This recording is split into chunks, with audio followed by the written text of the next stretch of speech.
샬롬. 비 때문에 나라 전체에 계속 어려움이 있는데요. 더 이상 피해가 일어나지 않도록 함께 기도했으면 좋겠습니다. 아울러 여러분의 가정에도 피해가 없으시기를 기도합니다. 오늘 말씀은 욥기 23장 말씀 되겠습니다. 제23장. 욥이 대답하여 이르되, 오늘도 내게 반항하는 마음과 근심이 있나니 내가 받는 재앙이 탄식보다 무거웁니다. 내가 어찌하면 하나님을 발견하고 그의 처소에 나아가랴. 어찌하면 그 앞에서 내가 호소하며 변론할 말을 내 입에 채우고 내게 대답하시는 말씀을 내가 알며 내게 이루시는 것을 내가 깨달으랴. 그가 큰 권능을 가지시고 나와 더불어 다투시겠느냐? 아니로다. 도리어 내 말을 들으시리라. 거기서는 정직한 자가 그와 변론할 수 있은즉 내가 심판자에게서 영원히 벗어나리라. 그런데 내가 앞으로 가도 그가 아니 계시고 뒤로 가도 보이지 아니하며 그가 왼쪽에서 일하시나 내가 만날 수 없고 그가 오른쪽으로 돌이키시나 배울 수 없구나. 그러나 내가 가는 길을 그가 아시나니 그가 나를 단련하신 후에는 내가 순금같이 되어 나오리라. 내 발이 그의 걸음을 바로 따랐으며 내가 그의 길을 지켜 치우치지 아니하였고 내가 그의 입술의 명령을 어기지 아니하고 청한 음식보다 그의 입의 말씀을 귀히 여겼도다. 그는 뜻이 일정하시니 누가 능히 돌이키랴. 그의 마음에 하고자 하시는 것이면 그것을 행하시나니 그런즉 내게 작정하신 것을 이루실 것이라. 이런 일이 그에게 많이 있느니라. 그러므로 내가 그 앞에서 떨며 지각을 얻어 그를 두려워하리라. 하나님이 나의 마음을 약하게 하시며 전능자가 나를 두렵게 하셨나니 이는 내가 두려워하는 것이 어둠 때문이나 흑암이 내 얼굴을 가렸기 때문이 아니로다. 오늘 23장과 내일 보게 될 24장은 엘리바스의 세 번째 말에 욥이 변론을 하고 있는 내용인데요. 계속된 욥의 친구들의 말을 이제 욥은 더 이상 기대하고 있지 않습니다. 이 점은 사도 바울도 고린도전서 2장 14절을 보면 같은 고백을 하는데요. 육에 속한 사람은 하나님의 성령의 일들을 받지 아니하나니 이는 그것들이 그에게는 어리석게 보임이요 또 그는 그것들을 알 수도 없나니 그러한 일은 영적으로 분별되기 때문이라. 즉 욥도 같은 맥락으로 친구들과 이러한 영적인 말이 통하지 않는다. 결국 이런 것이죠. 하지만 23장을 시작할 때에 욥도 자신의 상황을 이렇게 고백하게 되어지죠. 2절을 보세요. 오늘도 내게 반항하는 마음과 근심이 있나니. 곧 하나님을 향한 원망하는 마음이 있었다고 지금 욥이 고백하고 있는 것입니다. 왜냐하면 분명히 하나님은 6절을 볼까요?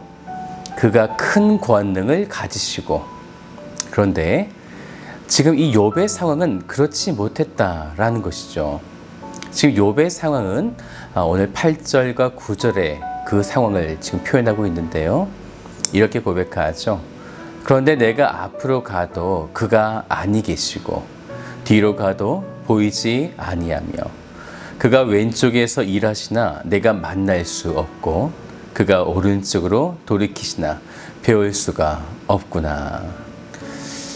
이런 상황이요.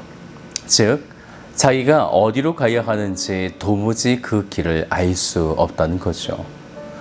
이 이야기를요, 좀 어려운 말이지만 구속사라고 하는 구원의 관점으로 보면요, 욥의 시대는 아직 그리스도가 오시기 전 시대이고요, 또 하나님께서 거기서 내가 너와 만나겠다고 하신 성막 시대도 아닙니다. 즉 하나님의 보좌 앞으로 나아가는 길이 지금 욥에게는 꽉 막혀 있다. 그런 것이죠.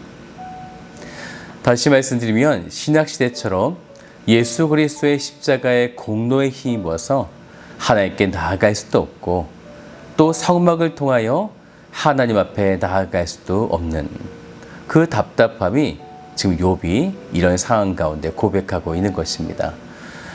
그래서 욥이 3절에서 이렇게 고백하죠. 내가 어찌하면 하나님을 발견하고 그의 처소에 나아가랴. 그런데요, 지금 신약의 성도들에게는 이러한 사실들을 발견할 수 있죠. 지금 우리들도 늘 고민하고 힘들어하는 것이 늘 이런 것 같아요. 어디로 가야 하나? 무엇을 해야 하나? 이런 고민들을 우리가 늘 갖고 있지만 이미 우리는 예수 그리스도가 요한복음 14장 6절의 말씀인데요. 내가 곧 길이요 진리요 생명이니 나로 말미암지 않고는 아버지께로 올 자가 없느니라. 그래서 우리는 정확한 길을 알고 있습니다. 바로 예수 그리스도를 통해서 하나님께 나아갈 수 있다. 그래서 우리는 사실은 더 이상 어디로 가야 하나 혼동해서는 안 되는 것이죠. 하지만 욥은 어떻습니까? 그 길을 계시받지 않았기 때문에 알 수가 없는 것이죠. 하나님은요, 욥기의 말씀 보면 3장부터 37장까지 한 번도 나타나지 않으십니다. 절적의 욥은 어디로 가야 하나 혼란을 겪을 수밖에 없는 상황인 것이죠. 그런데 10절을 같이 볼까요? 그러나 내가 가는 길을 그가 아시나니 그가 나를 단련하신 후에는 내가 순금같이 되어 나오리라. 네, 우리 이 찬양 많이 불러보셨죠? 욥에게 하나님은 지금 보이시지 않지만 그것을 고난으로 지금 욥이 바라보는 것이 아니라 단련의 시간으로 보고 있다라는 것입니다. 곧 이 시간이 지나게 되면 순금같이 하나님 앞에 서게 되는 것. 죄의 형태가 아닌 정결함과 고결함을 가진 상태로 욥이 하나님 앞에 나아가는 것입니다. 언제까지 그렇게 나아가야 하는 걸까요? 현재의 삶은 이렇게나 깜깜한데요. 14절을 볼까요? 그런즉 내게 작정하신 것을 이루실 것이라. 하나님이 작정하신 것.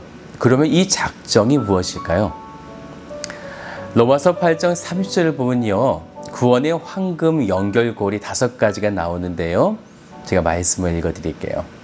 또 미리 정하신 그들을 또한 부르시고 부르신 그들을 또한 의롭다 하시고 의롭다 하신 그들을 또 영화롭게 하셨느니라. 그 최종 목적지는 어디입니까? 영화지요. 욥은 이러한 작정하심을 통해 결국에는 영원한 하나님의 나라라는 최종 목적지에 들어가게 된다. 이것을 지금 확신하고 있는 것입니다.